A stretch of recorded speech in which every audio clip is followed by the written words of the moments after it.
So is it inflation or hyperinflation? I don't even know what hyperinflation is. I've heard about it. I've heard of some really bad inflation. I think we came through a pretty bad inflationary period, a lot worse than what the narrative is. You know, if they would have calculated inflation like they did when I was a kid in the 80s, I think it would have been like 17, 18, 19%.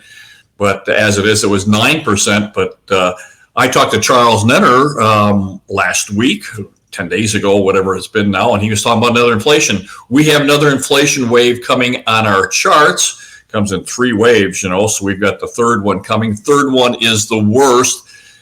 And then over the weekend, I talked with Paul Lehrer, and Paul Lehrer biblically is saying that that's one of the signs is hyperinflation. So I'm not sure what hyperinflation is. But we've seen Turkey, you know, we've seen their currency drop like a rock. And of course, inflation just exploded. So was that hyperinflation? I'm not sure. And what's going on in Japan? Here's Japan, a thoroughly modern country with a terrible monetary system. They just can't seem to get this straightened out. Their yen is dropping. Their yen used to be a pretty valuable commodity.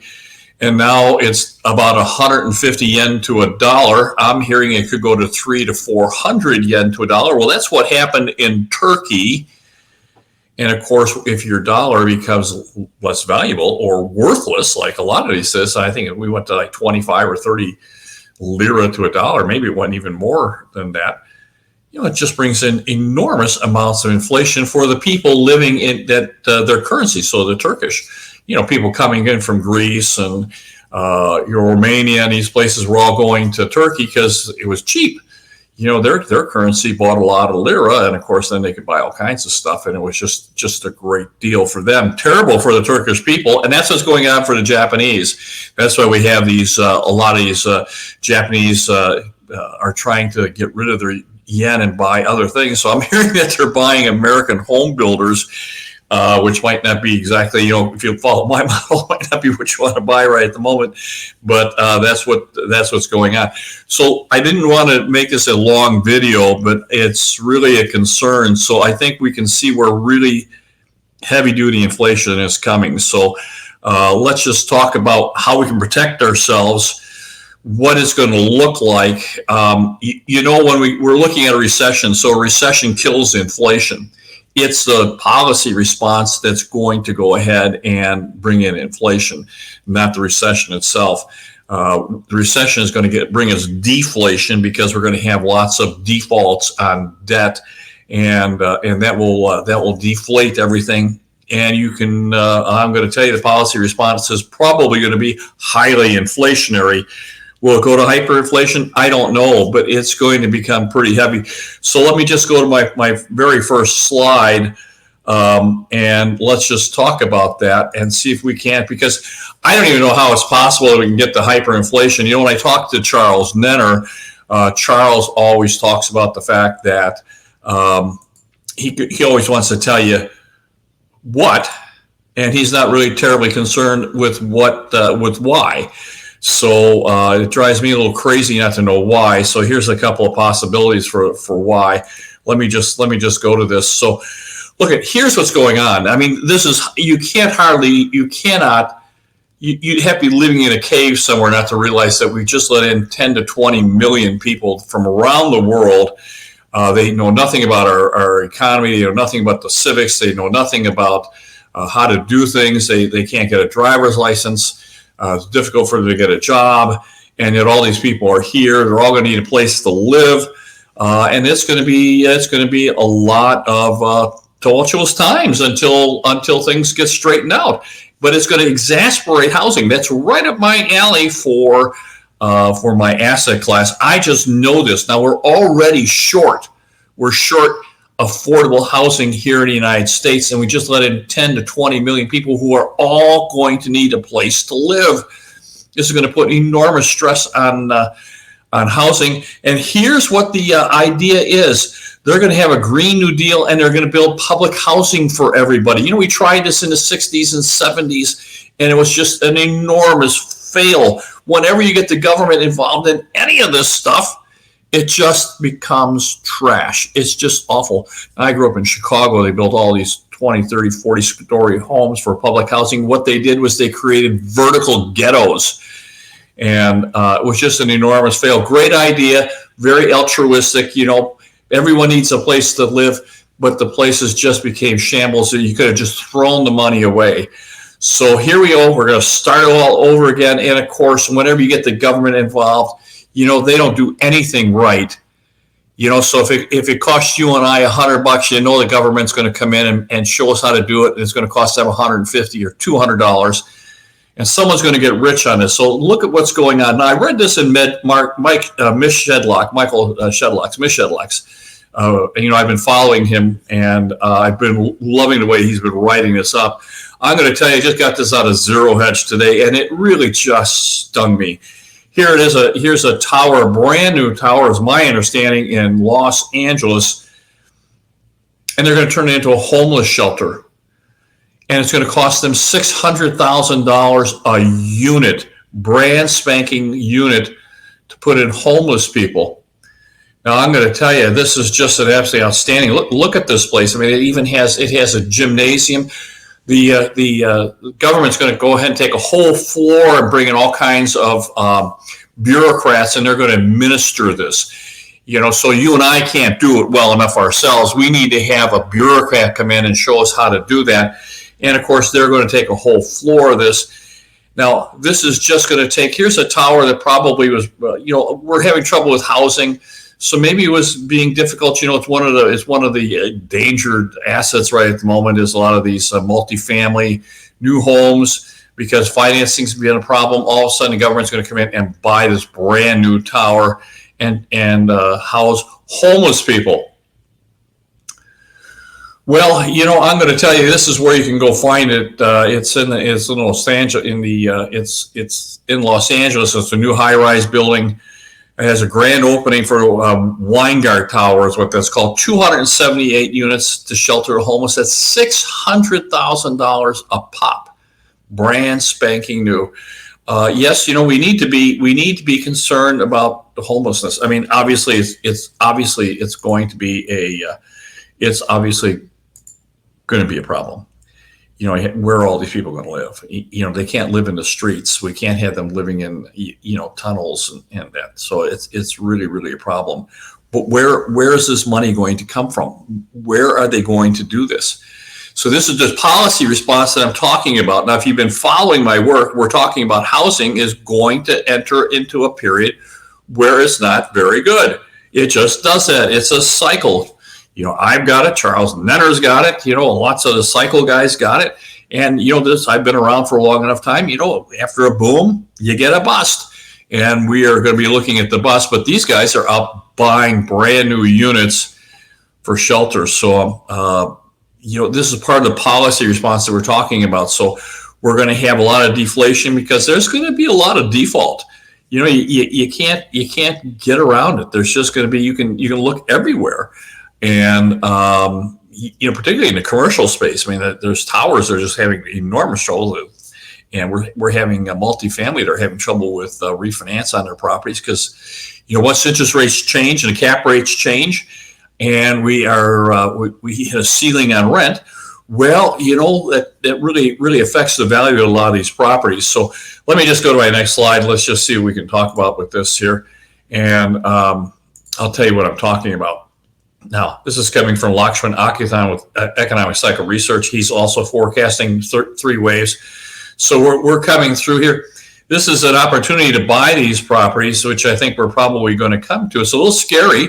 I'm a little concerned too, but I think when we get over here and we're looking at that third wave, I think this is going to be a great opportunity for us to actually make some money and maybe buy this in front of the wave, and it will be a timing issue. Already you're starting to see the fact that interest rates are coming down because the economy is starting to stall. Let me go to my next slide.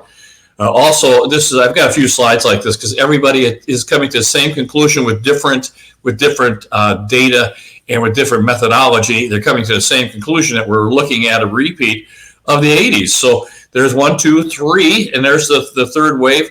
We're tracing that out as we are. This is an old slide, 2013. It's following the same. So let me go to my next slide. Now, I'm going to tell you, if you look at what's going on, we've talked about benign inflation. So from year 2000 to 2020, 20 years, benign inflation. I think we had 1 or 2 quarters where we're up over 3%. So fairly benign, still elevated at 2 to 3%, but in the twos for the most part. And we're talking that in that 20-year period, we lost 43.6% of our purchasing power. And in the last 4 years, just 4 years,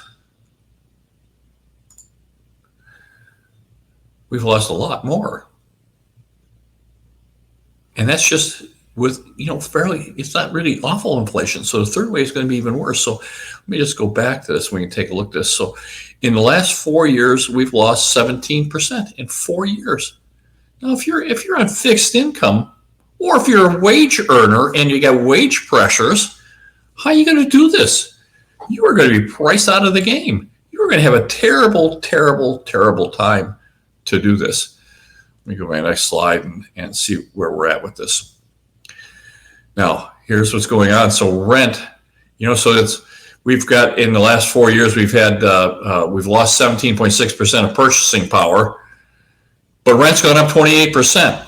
That is terrible. It's great if you're a landlord like we are. It's just great because rent tracks inflation plus. We get inflation plus a premium, and it turned out very, very well for us because we're in a rental business. But if you're not, it's terrible. It's just awful.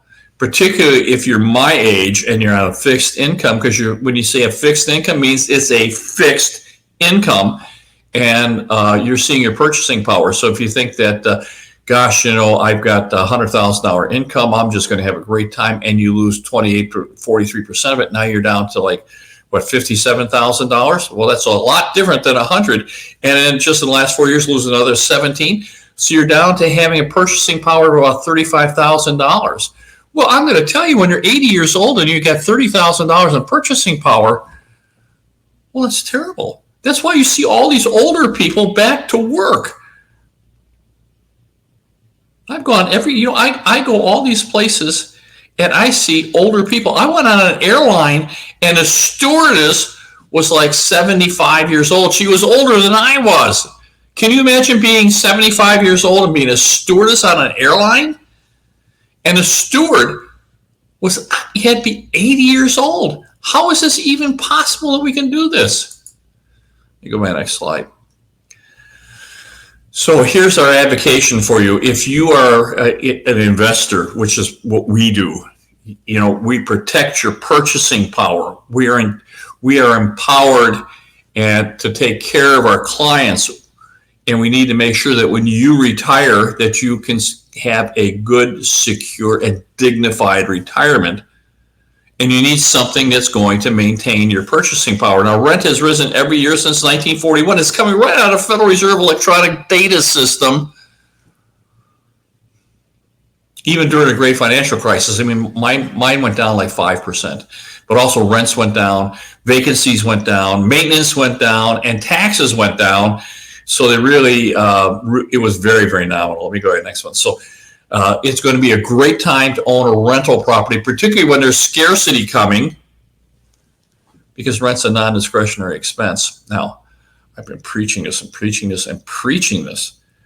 Gosh almighty, how can I say this? If you're in an inflationary period, you don't have to be in a hyperinflation, but when you get these responses, I'm going to tell you, if we get into a severe recession where you see people unable to make their payments and you start seeing bankruptcies and foreclosures, defaults, you're already seeing defaults. Remember, my timing model is an asset class, not housing. And we're already seeing this in towers and in multifamily. People, they're just defaulting on the debt. That's very deflationary. So when this picks up speed, it's not the deflation that you're going to need to worry about. It's the government response that's going to follow right behind it. And they're already talking about that. So if you're not protecting yourself with at least 2 rentals, now there is going to be a balancing act because we are on a moratorium, but we've got some buy points. Let me me go to my next slide, and let's get this point we're making. Now, we're seeing that in Q4 2022, in the median price sales in the United States, peaked at $442,000. The second peak came in at $412,300, and that was I'm sorry, not the second peak, but that's what the last out of the Federal Reserve electronic median sales price on cash dollars, not seasonally adjusted, sold quarterly. We still have not exceeded it, and we're looking down. Go to my next slide. Now, here in Phoenix, I'm going to tell you right now, we just got our figures in for August, came in at 440 again. So we peaked here at 279.8, and we've been shuffling along here, and I'm expecting it to drop here. I think that will be a national phenomenon. And I'll tell you, I've been harping about this. This is coming from John Wake here in Phoenix, Arizona. He's done an absolutely outstanding job. I was here in 2006, March of 2006. There wasn't a house for you to buy. There were under 3,000 properties available in a metropolitan of 4 million people. We have 3,000 properties available in March of 2006. And I'm going to tell you, I was here 12 months later. 12 months later, there were 33,000 properties available, and prices started dropping like a rock. And when in 2006, people were saying, oh, it's so much different, we're never ever going to be able to buy a property. And just 12 months later, there was for sale signs absolutely everywhere. So I think we're going to have a balancing act here. We're going to get a couple of buy points here. So I've been talking about this. Here's my model. This is stylized, of course. So we're here. We're bouncing along right through the top here. It is going to roll over. I think we're going to go down below 2020, where the accumulation phase started. I think we're going to come back down here. You can see the two mid-cycle corrections. I think we're going to come down here. So I think we're going back to 2018, 2019 pricings, probably across the country. Now, there's going to be places in the country where people are going to that there's just not enough housing and the home prices are going to be maintained. There's also places where the home prices didn't go up. They're going to be in effect because they're not going to come down. But where you're in these places like Florida, Texas, and here in Phoenix, we're starting to see a little bit of it. Places where people are leaving, like Portland and Seattle, these places are going to be very, very affected by this. We've talked about the endangered cities. Let me go to my next slide here. Let's talk about this. Now, we're setting records. We got July 2024. We've got an all-time record low. When we say all-time record low, we mean it's never happened before. All-time record low pending home sales means people aren't buying. I don't care what the narrative says. Prices are not going up on a median basis. Now, we have a lot of high-end purchasing. A lot of that's coming from Europe, China, Japan, where people are trying to get their money out of these countries into someplace that's safe. That's called safe haven. They buy the upper end. And of course, when you have interest rates go up, the upper end pays cash. They're not affected by raising interest rates. So obviously, if you have any kind of average, there's more upper end homes being sold than lower end. And of course, they affect it. So, if you sell $1 million home versus $300,000, 3 times greater on the average. So it has tendency of distorting the average. That's why we use the median, and the median is still not exceeded. Now, we can quote this. You can do all that you want. I use the median. You can use your own, make your own decision. I think prices are probably still heading down from here. So let me go to my next slide, and let's just talk about what we're doing. Now, I think that all of this turbulence is coming. I think people can't recognize the fact that you're in a bubble until you're in a bubble. Until that bubble bursts, I don't think that you can recognize that there's a problem. But I got this from Charles Hugh Smith. I've used this many, many times. When you look, these are all the same from a bubble. They give you great opportunities with which to get rich, where you can get in here and make some money. Now, these are the 4 buy points. I think this first buy point is probably coming fairly soon. You're going to get rich doing this. but it's going to be scary as all get out, because this is going to be, if this happens like I think it's going to happen, there'll be lots and lots of problems. You know that phrase, blood in the streets? Well, this is going to be blood in the streets. It's going to be starting to bleed. These guys are blood in the streets really bad. But this is where the good ones. So the very first buy point is where people are forced to sell, and they don't want to. Typically, that's when very good properties get on the market. So I've got 2 properties. I'm going to put them both on the market. Let's see which one sells first. And it's always the better property. What a surprise that is. It's always the better property that sells. So that's going to sell, and we'd like to buy them. And I think we'll have an inflationary pop right behind them. And interest rates, I think, will be going up as well. So I think there's a real strong buying, kind of a balance there. We may not hit it exact, but I think we're going to do a pretty good job. So I love your business. By the way, you might want to look at the last few videos that we've done. I did Charles Nenner maybe 10 days ago. He alluded to a lot of this. We've been talking about this for a long time. Remember, Charles likes to talk about what is going to happen. He can see it on his charts. He knows what is going to happen. He's not concerned with why. So these are some of the whys that we're talking about. And also, I just talked with Paul Lehrer 4 or 5 days ago on a biblical basis. And it's funny how these two kind of blend together. It's just that for me, I find it very fascinating. But again, if you look at John Rubino, he's also talking about inflation coming in, and Martin Armstrong. So there's a lot of very, very fine analysts that are coming to the same conclusion. So you need to protect yourself, because no one else will. You're going to hear lots and lots of narrative. Everything is just great. It is not. You need to stop spending, stop buying things. Protect your job, save. Protect your credit, pay your bills. Find an extra job, get a part-time job while part-time jobs are still available. Let me go to the next slide here. Let's just talk about that, and we'll get on with this. Now, that's me. I do this. We've got a new National Association of Realtors got themselves in big trouble, so they're changing the way we're doing business. We still consult with people. I love working with people. You're welcome to reach me here. I think we have a great buying opportunity coming. If you have not done well in your life and you want to increase your wealth or increase your retirement, I think you have an opportunity to do that.